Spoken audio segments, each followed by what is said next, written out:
السلام علیکم ورحمۃ اللہ ناظرین، میرا نام نجیب الرحمان ہے اور آپ میرا چینل رک جائیں دیکھ رہے ہیں۔ ناظرین، ہمارے ملک میں اثاثوں کے بارے میں گفتگو ہوتی رہتی ہے۔ جب بھی کوئی حکومت چلی جاتی ہے تو اس کے زعماء، اس کے وزراء، اس کے بڑے بڑے لیڈروں کے بارے میں، یا جب کوئی بڑے عہدے سے کوئی شخص ہٹ جاتا ہے، ایسا عہدہ جو بڑا حساس ہو اور جو بڑا عوام کے لیے اہم اور ان سے متعلق ہو، جب اس سے کوئی ہٹ جاتے ہیں لوگ یا ریٹائر ہو جاتے ہیں تو ان کے اثاثوں کے بارے میں گفتگو ہوتی ہے، جس گفتگو کا لطف میڈیا بہت زیادہ، الیکٹرانک میڈیا خاص طور پہ بہت زیادہ اٹھاتا ہے، اور سوشل میڈیا میں بھی لوگ چسکے لیتے رہتے ہیں۔ اور یہ بات میڈیا کی حد تک رہتی ہے، تمام لوگوں کو پتہ لگ جاتا ہے۔ اس میں میڈیا میں ایسے اچھے صحافی بھی ہیں اور ریسورسفل بھی ہیں کہ جو ثبوت لے کر آتے ہیں کہ فلاں شخص کے یہ اثاثے، جب اس نے یہ منصب سنبھالا یا جب وہ وزیر بنا یا جب وہ اس عہدے پر آیا تو اثاثے اتنے تھے اور اس وقت اس کے اثاثے اتنے ہیں۔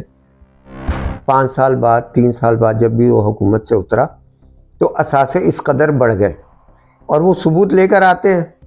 اس پر بھی لوگ بیچارے بڑے پریشان ہوتے ہیں، عوام شور مچاتی ہے، لیکن ان اثاثوں کا کتنا گہرا اثر ہوتا ہے اس پہ بھی آج بات کریں گے۔ لیکن میڈیا کا کاروبار چلتا رہتا ہے، بہت سے مہمان بلائے جاتے ہیں، ماہرین بلائے جاتے ہیں، تجزیہ نگار بلائے جاتے ہیں، سب اپنے اپنے طور پہ جو حسب حیثیت اس پہ گفتگو کرتے ہیں، اور عوام جو ہے اس سے پریشان ہوتی ہے، ٹینشن میں لوگ آ جاتے ہیں، لوگ غصے میں بھی آ جاتے ہیں، لیکن کیونکہ ایک متحد قوم نہیں ہے تو یہ غصہ آپس میں چیخ چلا کے ختم ہو جاتا ہے، حمایتیوں اور مخالفین کے درمیان گفتگو میں ختم ہو جاتا ہے۔ میڈیا کو اسی دوران میں کوئی نیا موضوع مل جاتا ہے اور میڈیا نئے موضوع پہ بات کرنے لگ جاتا ہے، قوم کی توجہ ادھر ہو جاتی ہے اور قوم وہ پہلے والے معاملے کو بھول جاتی، خواہ وہ قوم کے اپنے ذاتی اثاثے کیوں نہ ہوں۔ بیسیکلی کسی بھی ملک کے اثاثے جو ہوتے ہیں وہ اس کی عوام کے اثاثے ہوتے ہیں، اور عوام، بے شک عوام کو نام پر نہیں ہوتے وہ عوام کے،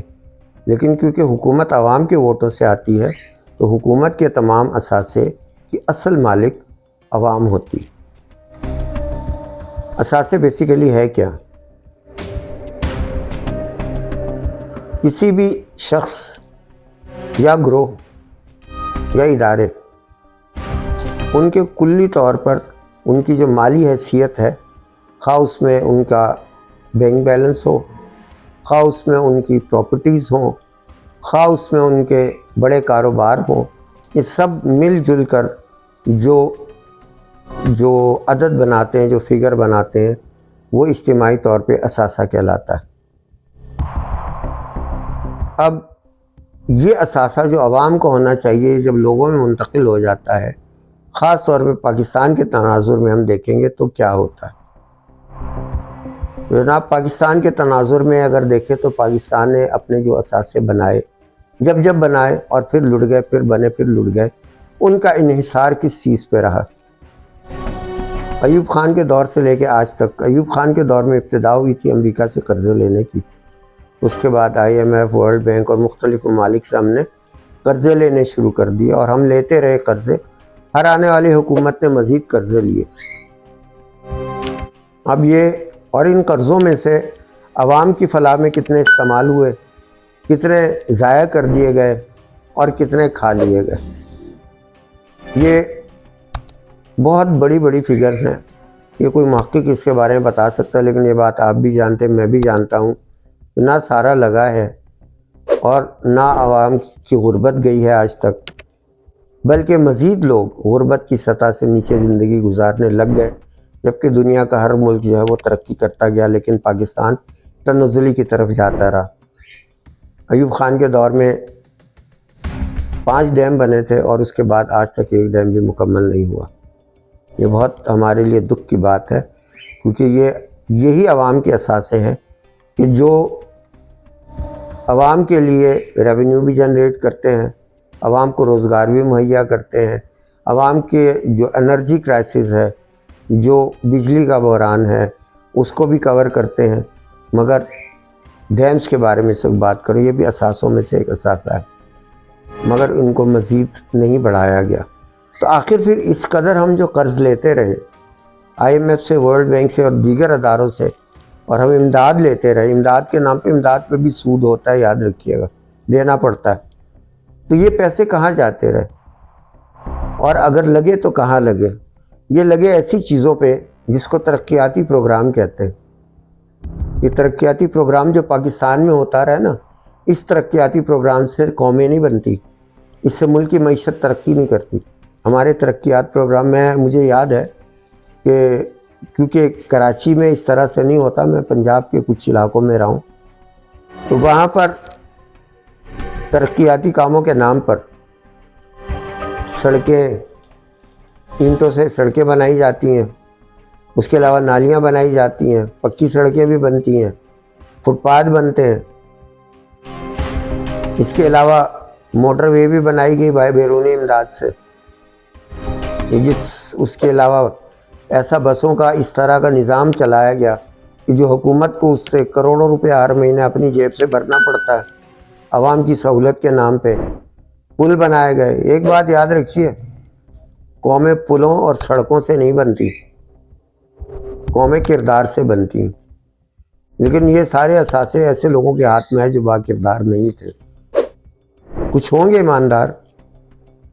لیکن زیادہ تر یہی رہا کہ یہ مس یوز ہوئے۔ اگر یہی سارے اثاثے، یہ جو کچھ ہمیں باہر سے آتا رہا، جو ہم قرضے لیتے رہے، اگر یہ قرضے صنعت کاری میں لگتے تو لوگ ترقی کرتے، مگر یہ اس طرح کے پروگرام میں اس لیے لگائے گئے کہ اس طرح کے کاموں میں ایک وقت میں پیسہ کھانے کا زیادہ چانس ہوتا ہے۔ اب لوگ یہاں تک اتر آئے تھے، ایک وقت مجھے یاد ہے کہ کسی ایک سیاستدان کے بارے میں کہتے تھے کیا ہوا، یہ تو دوسروں سے بہتر ہے، اگر کھاتا ہے تو لگاتا بھی ہے۔ بھائی اگر کھاتا ہے تو اپنے گھر سے تو پیسے نہیں لے کے آتا، کیوں کھاتا ہے؟ وہ جتنا بھی کھاتا ہے نا، وہ اپنی روٹی کی ضرورت سے بہت اوپر کا کھاتا ہے، اور عوام کی روٹی کی ضرورت بھی پوری نہیں ہوتی۔ اور جب وہ کھاتا ہے نا، آپ نہیں، آپ کی آنے والی نسلیں اس کا قرضہ اتاریں گی۔ آپ بڑی بڑی سڑکوں پہ، بڑے بڑے پلوں پہ، ترقیاتی پروگراموں پہ خوش ہو جاتے ہیں۔ آپ گٹر لائن بچھ رہی ہوتی، بڑا خوش ہوتا ہے، ہمارے علاقے میں بڑی گٹر لائن ملی، پرانی اکھیڑ کے پھینک دی، ترقیاتی کام کے نام پر بڑا والا پائپ ڈال دیا۔ یہ میں چھوٹے لیول پہ بھی بات کر رہا ہوں، بڑے پہ بھی کر رہا ہوں، لیکن وہ قرضے کے پیسے سے ہوتا ہے۔ وہ ہماری قوم کی کمائی نہیں ہوتی، اس قرضے پہ آپ نے سود بھرنا ہوتا ہے، اور وہ سود بڑھتا رہتا ہے۔ آپ سود کی ایک قسط عطا کرنے کے لیے دوبارہ قرض لیتے ہیں کسی اور سے۔ اس طرح آپ ایک بھور میں، گرداب میں، یعنی ہم، آپ صرف نہیں، میں بھی آپ میں سے ہی ہوں، ہم ایک گرداب میں پھنس جاتے ہیں، قرض کے گرداب میں۔ وہ چکر گھومتا رہتا ہے، وہ پہیہ گھومتا رہتا ہے، رکتا نہیں ہے۔ بات چلی تھی اثاثوں تک۔ جب اثاثوں میں خیانت ہوتی ہے، ان لوگوں کے جن کے غیر ملکی پاسپورٹ بھی ہیں، جن کی غیر ملکی نیشنلٹی بھی ہے، جو اب بعض تو ایسے جو پاکستانی بھی نہیں رہے، پاکستان میں آتے ہیں اور یہ کھاتے کماتے ہیں، لوٹتے ہیں اور چلے جاتے ہیں، ٹھیک ہے، ان کے ہاتھوں میں ہمارے اثاثے ہیں، اور وہ اثاثے کھا کے اپنے بینک بیلنس بنا کے، اپنی انتہائی قیمتی جائیدادیں بنا کے، باہر کے ملکوں میں بڑے بڑے کاروبار بنا کے، بعض تو جزیرے بھی خرید کے یہاں سے نکل جانے کی باتیں کرتے ہیں کہ بھئی جب کام اتر جائے گا قوم کا پوری طرح، ہم نکل جائیں گے، پھنسیں گے نہیں، اور یہاں تک کہ اپنی جان بچانے کے لیے قوانین تک بدل دیتے ہیں۔ مگر یاد رکھیے، اس کو ایزی مت لیں۔ جتنا انہوں نے کھایا ہے نا، جتنا انہوں نے بنایا ہے، جتنے اثاثے بنائی ہے، وہ ایک ایک پائی آپ لوگ اتاریں گے، ہم اتاریں گے، یہ عوام اتارے گی۔ ایک نسل اتارنے کے لیے کافی نہیں ہے، خالی موٹر وے کا پیسہ 30 سال تک اتارنا ہے، یعنی آپ کے بچے اور ان کے بچے اتاریں گے۔ جو موٹر وے پہ لگ گیا، چلو ہمارے ملک میں لگا نا، لیکن جو کھا لیا گیا وہ اتارے نا جنہوں نے کھایا ہے۔ عوام راضی اتارے گی، پھر زیادہ محبت ان کی پرانی لوٹ آئے گی تو پھر ان کو ہی ووٹ دے دیں گے۔ اب ان اثاثہ جات کا جو بھی خیانت ہے، اس کو روکنے کا جو سب سے واضح طریقہ ہے، جو عوام کا حق ہے کہ جب بھی کوئی سیاستدان، کوئی وزیر، کوئی حکمران، کوئی نئی حکومت ہے، اس کے جتنے زعماء ہیں تمام کے تمام حلف اٹھاتے وقت میڈیا کے سامنے، عوام الناس کے سامنے اپنے تمام اثاثوں کا، اپنے تمام ڈپینڈنٹس یعنی اپنے تمام گھر والوں کے اثاثوں کا تحریری طور پہ اظہار کریں، اور وہ کاغذ، وہ تحریر حکومت کے پاس یا سپریم کورٹ کے پاس جمع کراتے 3 سال بعد، 4 سال بعد، 5 سال بعد، جب وہ اپنے عہدے سے، اپنی وزارت سے، اپنی حکومت سے فارغ ہوں، تو اس وقت دوبارہ اپنے تمام اثاثوں کی تفصیلات تحریر کریں اور دوبارہ اسی ادارے کے حوالے کریں، اسی مقتدر ادارے کے حوالے کریں کہ جو ان کی اکاؤنٹیبلٹی، ان کا حساب کتاب کر سکتا ہو، اور اگر اس کے علاوہ ان کے کوئی اثاثے ہوں تو اس کے لیے وہ جواب دہ ہوں، اور جب تک کلیئرنس نہ لے لیں اپنے داخل کیے ہوئے گوشواروں کی، ان کو ثابت نہ کر لیں، تو ان کو پاکستان سے باہر نہ جانے دیا جائے، اور جب تک وہ، جس وقت وہ اقتدار میں آئیں، جس وقت وہ اپنے عہدے پہ آئیں، اگر کوئی بھی سینسیٹیو عہدہ، حکومت کے علاوہ بھی اداروں کے بھی جو بڑے عہدے ہیں ان پر بھی آنے والے لوگ جب وہ اپنے عہدے پہ آئیں، تو اس وقت وہ اپنے جو بھی اپنے اور اپنے خاندان کے اثاثے ظاہر کریں، باقاعدہ ان کا حساب کیا جائے، ان کی تحقیق کی جائے، اگر اس سے زیادہ اثاثے پائے جائیں تب بھی انہیں خائن قرار دیا جائے، اور جاتے وقت بھی جب وہ اس عہدے سے اتریں اس وقت بھی جو اثاثے ان کے ہوں ان کی بھی باقاعدہ تحقیقات کی جائیں، اس کے بعد وہ آزاد ہوں، چاہے وہ دنیا کے کسی بھی کونے میں جا کے رہیں۔ ہمارے ہاں ایسا نہیں ہوتا۔ آپ ایک بات یاد رکھیے کہ آپ کے ٹیکسز سے پلنے والی حکومت جو آپ پر ہی حکومت کرتی ہے، ہم کو اور آپ کو کیا یہ خیال نہیں آتا کہ ہم ان سے اپنے پیسے کا حساب لیں؟ وہ تو جب چلے جاتے، بھاگ جاتے، پھر ہم شور مچاتے ہیں، چور چور چور۔ بھاگ جانے کے بعد شور مچانے کا کوئی فائدہ نہیں۔ عوام کا پیسہ ہے، حکومت کیا چیز کہاں خرچ کرتی ہے، ایک ایک پائی کا حساب۔ انٹرنیٹ کا دور ہے، انٹرنیٹ پہ موجود ہونا چاہیے۔ حکومت کے تمام جو زعماء ہیں، جو بڑے لوگ ہیں، تمام کے اثاثے انٹرنیٹ پہ موجود ہونے چاہیے، اور وہ پورے طرح سے ٹیکس پیئر ہونے چاہیے۔ ایسا ہوتا ہی نہیں ہے پاکستان میں۔ عوام تو یہ سوچتی نہیں ہے کہ ہم نے حساب لینا ہے۔ عوام کو تو یہ پتہ ہے ایک زمانے سے کہ ہم نے تو ڈانس کرنا ہے، وہ جمالوں پہ ڈانس کرنا ہے، ہم نے نعرے بجنے پہ ڈانس کرنا ہے، ہم نے آئی آئی پہ ڈانس کرنا ہے، ہم نے تو ناچنا نہیں ہے، آپ نے کام کرنا ہے، آپ نے حساب لینا ہے۔ آپ ناچیں گے تو کل کو آپ کے بچے چیخیں گے، وہ ناچیں گے نہیں، وہ روئیں گے، کیونکہ ہماری لاپرواہیوں کی وجہ سے ہم کسی کا حساب کتاب کرتے نہیں ہیں۔ اور ہاں ایک بات یاد رکھیے گا کہ آپ کا تعلق کسی بھی فرقے سے ہو، آپ مسلمان ہیں،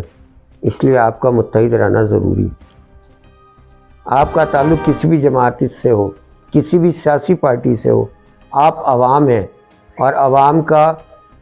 حکومت سے جواب لینے کے لیے متحد ہونا ضروری ہے۔ اگر کسی شخص کو آپ نے ووٹ دیا ہے یا آپ کسی بھی پارٹی سے تعلق رکھتے ہیں، اگر وہ برسر اقتدار آ گئی تب بھی آپ ان لوگوں کے ساتھ کھڑے ہوں جو حساب مانگتے ہیں۔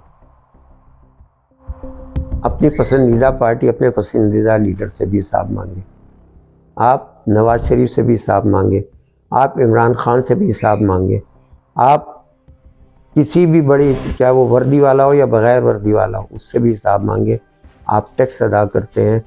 آپ قرض ادا کرتے ہیں، آپ کے بچے بھی یہ قرض ادا کریں گے اور ان کے بچے بھی ادا کریں گے۔